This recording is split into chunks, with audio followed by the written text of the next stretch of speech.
You, इसका संबंध हमारी टेल बोन के साथ है और टेल बोन का संबंध हमारी कुंडलिनी शक्ति के साथ है।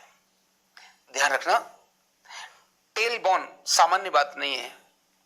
हमारे ऋषि मुनि जब ध्यान में बैठते हैं तब हम कुंडलिनी शक्ति को जागृत करने के लिए हमारे मूलाधार पर ही सबसे पहले फोकस करते हैं। मूलाधार में कुंडलिनी अपने 1.5 चक्र में इस प्रकार से बैठी है और वह उस क्रम में जिस तरह से बैठी है, सांप की तरह से लपेटा मार करके ऐसे जो बैठी है, और वह कुंडलिनी जब जागृत होती है तब सभी चक्रों को भेदती हुई सहस्रार तक पहुंचती है। और सहस्रार मतलब जहां 1000 कमल तल, मतलब डायरेक्ट ब्रह्मांड से कनेक्ट करती है। यह जो केयू पॉइंट है उस कुंडलिनी शक्ति को जागरण करने का ही काम है। लेकिन कुंडलिनी शक्ति तो जागृत होगी जब होगी, लेकिन इमीडिएट इफेक्ट क्या होगा, तो पिनियल ग्लैंड को स्टिमुलेट करने का काम यहां से होता है। केयू, पिनियल ग्लैंड, यहां है पिनियल ग्लैंड, पिट्यूटरी और पिनियल। अब केवल टेल बोन को टच करने से कमाल की चीजें होती हैं। जब हम टेल बोन को केवल 6 सेकंड के लिए प्रेशर देंगे तो वहां से मस्ट सेल रिलीज होगा और वो हेपरिन का काम करेगा, यानी बॉडी के अंदर जो ब्लड क्लॉट को खोलने का काम करता है वो निकालता है। अगर इसको हम 13 सेकंड के लिए स्टिमुलेट करते हैं तब इंफेक्शन को खत्म करने का काम करता है। जब हम 20 सेकंड के लिए इसको प्रेस करते हैं तो स्टमक में एसिड बनाने का काम करता है, मतलब HCl को इंक्रीज करने का काम करता है 20 सेकंड से। स्टमक के अंदर जो भी छोटे मोटे कोई वायरस आते हैं, खाने पीने के कारण से बैक्टीरिया आते हैं, उनको भी खत्म करने का काम करता है। और अगर हम इसको 40 सेकंड लेकर जाते हैं, 60 सेकंड लेकर जाते हैं, तो डायरेक्ट पिनियल ग्लैंड को स्टिमुलेट करने का काम करता है। ये केयू पॉइंट बहुत अच्छा है।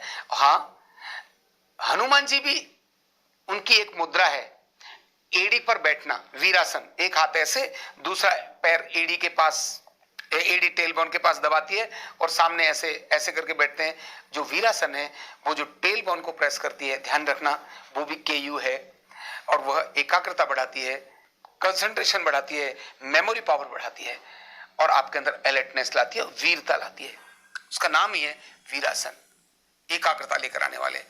तो बहुत ही इफेक्टिव ये पॉइंट है, लेकिन ये अकेला भी दिया जा सकता है और कई सारे फॉर्मूलों में इसका उपयोग होता है।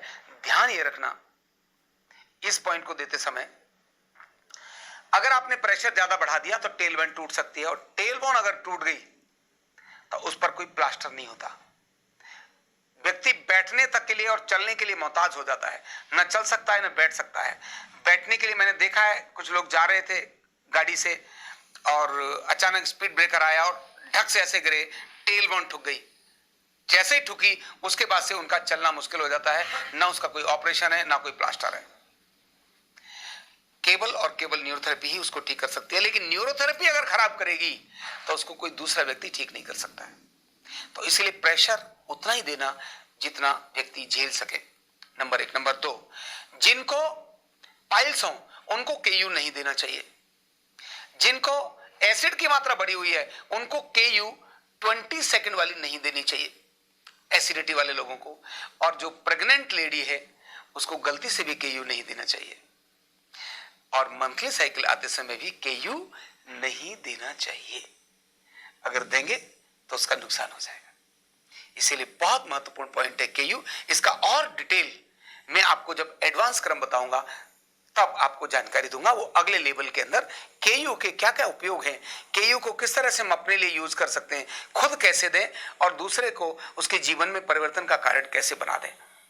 तो बहुत इफेक्ट है, इसको मैं अगले एडवांस आपके लेवल में आप बताऊंगा।